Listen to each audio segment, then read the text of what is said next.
కూటమి ప్రభుత్వం అవలంబిస్తున్న రాజ్యాంగ వ్యతిరేక విధానాలపై చర్యలు తీసుకోవాలని పశ్చిమ గోదావరి జిల్లా తాడేపల్లిగూడెం వైఎస్ఆర్ కాంగ్రెస్ పార్టీ ఇన్ఛార్జ్ వడ్డీ రఘురామ్ నాయుడు డిమాండ్ చేశారు.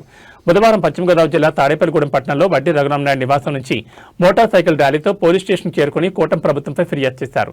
రాజకీయాల్లో విమర్శలు ప్రతి విమర్శలు సహజమని, కానీ కూటమి ప్రభుత్వం ప్రత్యక్ష దాడులకు దిగడం చాలా దారుణమని ఆయన అన్నారు.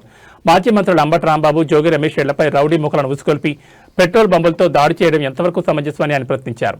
ఇక ఇదే విషయంపై మరిన్ని వివరాలు మా ప్రతినిధి శివప్రసాద్ అందిస్తారు. హలో నమస్తే, వెల్కమ్ టు రచ్చ మీడియా. నేను మీ శివప్రసాద్. మనం ఇప్పుడు పశ్చిమ గోదావరి జిల్లా తాడేపల్లిగూడెంలో ఉన్నాం.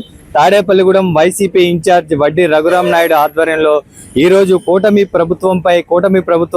నాయకులు వైసీపీపై చేస్తున్న దౌర్జన్యాలను అడ్డుకోవాలని, వారి మీద కేసులు నమోదు చేయాలని కోరుతూ తాడేపల్లిగూడెం పోలీస్ స్టేషన్లో ఫిర్యాదు చేయడం జరిగింది.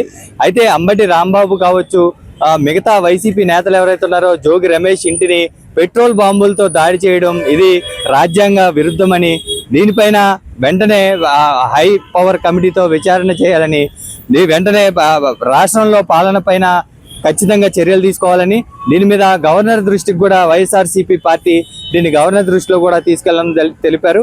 ముందుగా వైఎస్ఆర్సీపీ ఇన్ఛార్జ్ వడ్డీ రఘురామ్ నాయుడు ఇంటి వద్ద నుండి మోటార్ సైకిల్ ర్యాలీతో బయలుదేరిన నాయకులు వందలాదిగా తాడేపల్లిగూడెం పోలీస్ స్టేషన్కి చేరుకొని పోలీస్ స్టేషన్ వద్ద కాసేపు ధర్నా నిర్వహించారు. అనంతరం తాడేపల్లిగూడెం పట్టణ పోలీసులకు ఏదైతే వినతి పత్రాన్ని అందించారో, అనంతరం పోలీస్ స్టేషన్ ఎదురుగా ఉన్న అంబేద్కర్కు వినూత్న రీతిలో అంబేద్కర్ విగ్రహానికి సైతం వినతి పత్రాన్ని అందించి నిరసన వ్యక్తం చేశారు.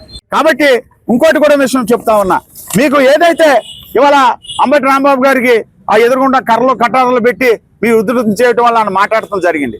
ఆ మాటల్లో ఆయన నేను అంత పెద్ద మాట నేను మాట్లాడకుండా ఉండవలసింది, అలాంటి మాట నేను నా వయసుకి అది మాట్లాడకుండా ఉండవలసిందని ఆయన పెద్ద మనసుతో ఇవాళ క్షమాపణ చెప్పడం జరిగింది.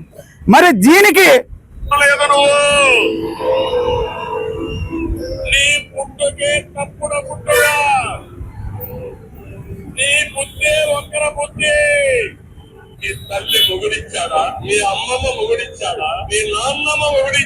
అది అంటే నీ పుట్టుకే తప్పుడు పుట్టుకని చంద్రబాబు నాయుడు గారు అన్నారు. నీ అమ్మ మొగుడిచ్చాడా, నీ నాన్నమ్మ మొగుడిచ్చాడా, నీ అమ్మ మొగుడిచ్చాడని ఆయన అన్నారు.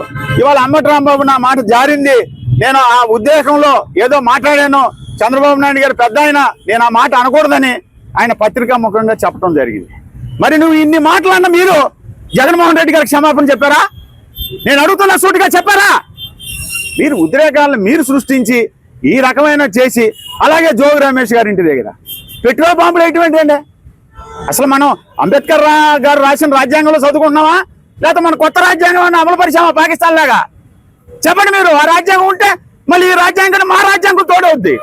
అంతేగాని మేము ఎవరిని విమర్శించట్లా, ఎవరిని మేము వదిలేయట్లా. ఇవన్నీ కూడా వెంకటేశ్వర స్వామికే వదిలేసాం. వెంకటేశ్వర స్వామి ఆగ్రహానికి ఎవరైతే తప్పు చేసినా, ఇవన్నీ మేము తప్పు చేసినా, మీరు తప్పు చేసినా వెంకటేశ్వర స్వామి శిక్షించ మారడు. మీరు ఎప్పుడైతే ఇది ఏదైతే అనుకుంటున్నారో ఈ కాలం గడిచిపోయింది, పబ్బం గడిచిపోయింది అనుకుంటున్నారో, మళ్ళీ మీ కుటుంబాలకి ఇది శాపం కింద మారుతుంది. అది వెంకటేశ్వర స్వామి చూసుకుంటారు.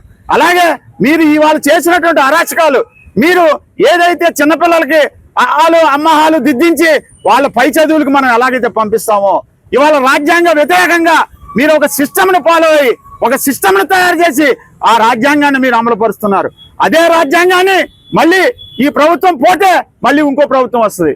2019 నుంచి 24 వరకు మాకు అవకాశం ఇచ్చారు. అలాగే 2024 నుంచి ఎప్పుడు ఎన్నికలు జరిగినా మీకు అవకాశం ఇస్తారు.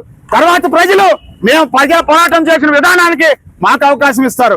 అప్పుడు మీరు ఏమైపోతారు అనేది మీరు ఆలోచించుకోండి. మేము ఎవరిని బెదిరించట్లా, మేము ఎవరూ చేయట్లా. మీరు చేసిన తిట్లు, మీరు మాట్లాడిన పిట్లు, ఏదైతే తిట్లు ఉన్నాయో అన్ని మీ విజ్ఞతకే వదిలేస్తున్నాం.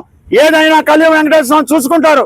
ఈ రాష్ట్రం ప్రశాంతంగా ఉండాలని, ఈ రాష్ట్రంలో ప్రజలు సుఖ సంతోషాలతో ఉండాలని, ప్రశాంతమైనటువంటి వాతావరణంలో ఉండాలని వైఎస్ఆర్ కాంగ్రెస్ పార్టీ కోరుకుంటూ గోవిందా గోవిందా గోవిందా గోవిందా కలియుగ వెంకటేశ్వర స్వామి చూసుకోవాలని మనస్ఫూర్తిగా కోరుకుంటూ ఈ అవకాశం ఇచ్చిన మీ అందరికీ, మీడియా మిత్రులకు అందరికి కూడా పేరు పేరున కృతజ్ఞతలు తెలియజేసుకుంటూ సెలవు తీసుకుంటున్నాను.